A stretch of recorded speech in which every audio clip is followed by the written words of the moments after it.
মোহিনী একাদশীর আজকের দর্শনের সাথে সাথে চলুন সবাই মিলে মোহিনী একাদশীর ব্রত মাহাত্ম্য কথা শ্রবণ করি। কূর্মপুরাণে বৈশাখ শুক্লপক্ষের মোহিনী একাদশী ব্রত মাহাত্ম্য বর্ণনা করা হয়েছে। মহারাজ যুধিষ্ঠির বললেন, হে জনার্দন, বৈশাখ শুক্লপক্ষী একাদশীর কি নাম, কি ফল, কি বিধি, এ সকল কথা আমার নিকট বর্ণনা করুন। উত্তরে ভগবান শ্রীকৃষ্ণ বললেন, হে ধর্মপুত্র, আপনি আমাকে যে প্রশ্ন করেছেন, পূর্বে শ্রী রামচন্দ্র বশিষ্ঠের কাছে এই একই প্রশ্ন করেছিলেন। তিনি জিজ্ঞাসা করলেন, হে মুনিবর, আমি জনক নন্দিনী সীতার বিরহজনিত কারণে বহু দুঃখ পাচ্ছি, তাই একটি উত্তম ব্রতের কথা আমাকে বলুন, যার দ্বারা সর্ব পাপ ক্ষয় ও সর্ব দুঃখ বিনষ্ট হয়। এই কথা শুনে বশিষ্ঠ বললেন, হে রামচন্দ্র, তুমি উত্তম প্রশ্ন করেছ। যদিও তোমার নাম গ্রহণেই মানুষ পবিত্র হয়ে থাকে, তবু লোকের মঙ্গলের জন্য তোমার কাছে সর্বশ্রেষ্ঠ ও পরম পবিত্র একটি ব্রতের কথা বলছি। বৈশাখ মাসের শুক্লপক্ষে একাদশী মোহিনী নামে প্রসিদ্ধা। এই ব্রত প্রভাবে মানুষের সকল পাপ, দুঃখ ও মোহজাল অচিরেই বিনষ্ট হয়। তাই মানুষের উচিত সকল পাপ ক্ষয়কারী ও সর্ব দুঃখ বিনাশিনী এই একাদশী ব্রত পালন করা। একাগ্র চিত্তে তার মহিমা তুমি শ্রবণ করো। এই কথা শ্রবণ মাত্রেই সমস্ত পাপ বিনষ্ট হয়। পবিত্র সরস্বতী নদীর তীরে ভদ্রাবতী নামে সুশোভনা নগরী ছিল। চন্দ্র বংশজাত ধৃতিমান নামে এক রাজা সেখানে রাজত্ব করতেন। সেই নগরীতেই ধনপাল নামে এক বৈশ্য বাস করতেন। তিনি ছিলেন পুণ্যকর্মা ও সমৃদ্ধিশালী ব্যক্তি। তিনি নলকূপ, জলাশয়, উদ্যান, মঠ ও গৃহ ইত্যাদি নির্মাণ করে দিতেন। তিনি ছিলেন বিষ্ণু ভক্তিপরায়ণ ও শান্ত প্রকৃতির মানুষ। সুমনা, দ্যুতিমান, মেধাবী, সুকৃতি ও দৃষ্টিবৃদ্ধি নামে তার 5 জন পুত্র ছিল। পঞ্চম পুত্র দৃষ্টবুদ্ধি ছিল অতি দুরাচারী। সে সর্বদা পাপ কার্যে লিপ্ত থাকত।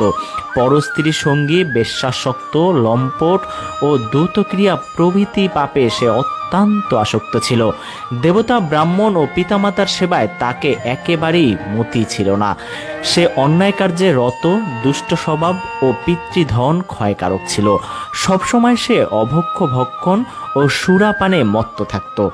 পিতা ধনপাল একদিন পথ চলছিলেন।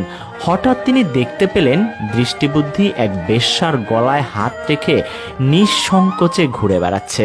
তার নির্লজ্জ পুত্রকে এইভাবে চৌরাস্তায় ভ্রমণ করতে দেখে তিনি অত্যন্ত মর্মাহত হলেন। এই কুস্বভাব দর্শনে ক্রুদ্ধ হয়ে তিনি তাকে গৃহ থেকে বের করে দিলেন। তার আত্মীয় স্বজনও তাকে পরিত্যাগ করলো।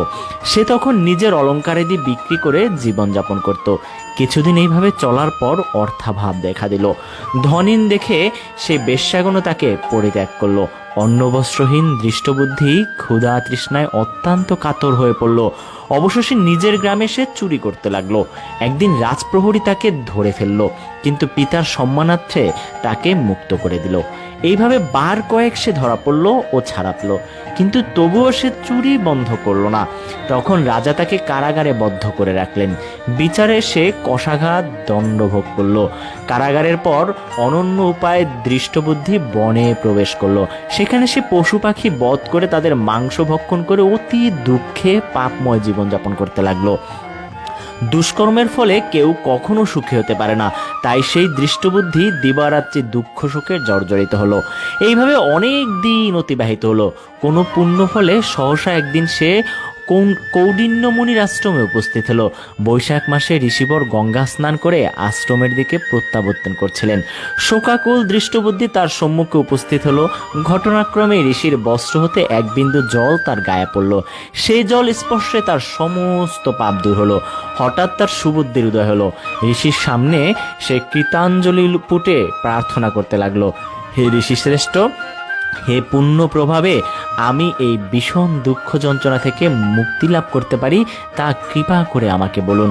ঋষিবর বললেন, বৈশাখ মাসের শুক্লপক্ষের মোহিনী নামে যে প্রসিদ্ধ একাদশী আছে, তুমি সেই ব্রত পালন করো। এই ব্রতের ফলে মানুষের বহু জন্মার্জিত পর্বত প্রমাণ পাপরাশিও ক্ষয় হয়ে থাকে। মহামুনি বশিষ্ঠ বললেন, কৌণ্ডিন্য ঋষির উপদেশ শ্রবণ করে প্রসন্ন চিত্তে দৃষ্টবুদ্ধি সেই ব্রত পালন করলো। হে মহারাজ রামচন্দ্র, এই ব্রত পালনে সে নিষ্পাপ হলো, দিব্য দেহ লাভ করলো। অবশেষে গরুরে আরোহণ করে সকল প্রকার উপদ্রব্যহীন বৈকুণ্ঠধামে সে গমন করলো। হে রাজন, ত্রিলোকে মোহিনী ব্রত থেকে আর শ্রেষ্ঠ ব্রত নেই। যজ্ঞ, তীর্থস্থান, দান ইত্যাদি কোনো পূর্ণকর্মই এই ব্রতের সমান নয়। এই ব্রত কথার শ্রবণ কীর্তনে সহস্র গোদানের ফল লাভ হয়।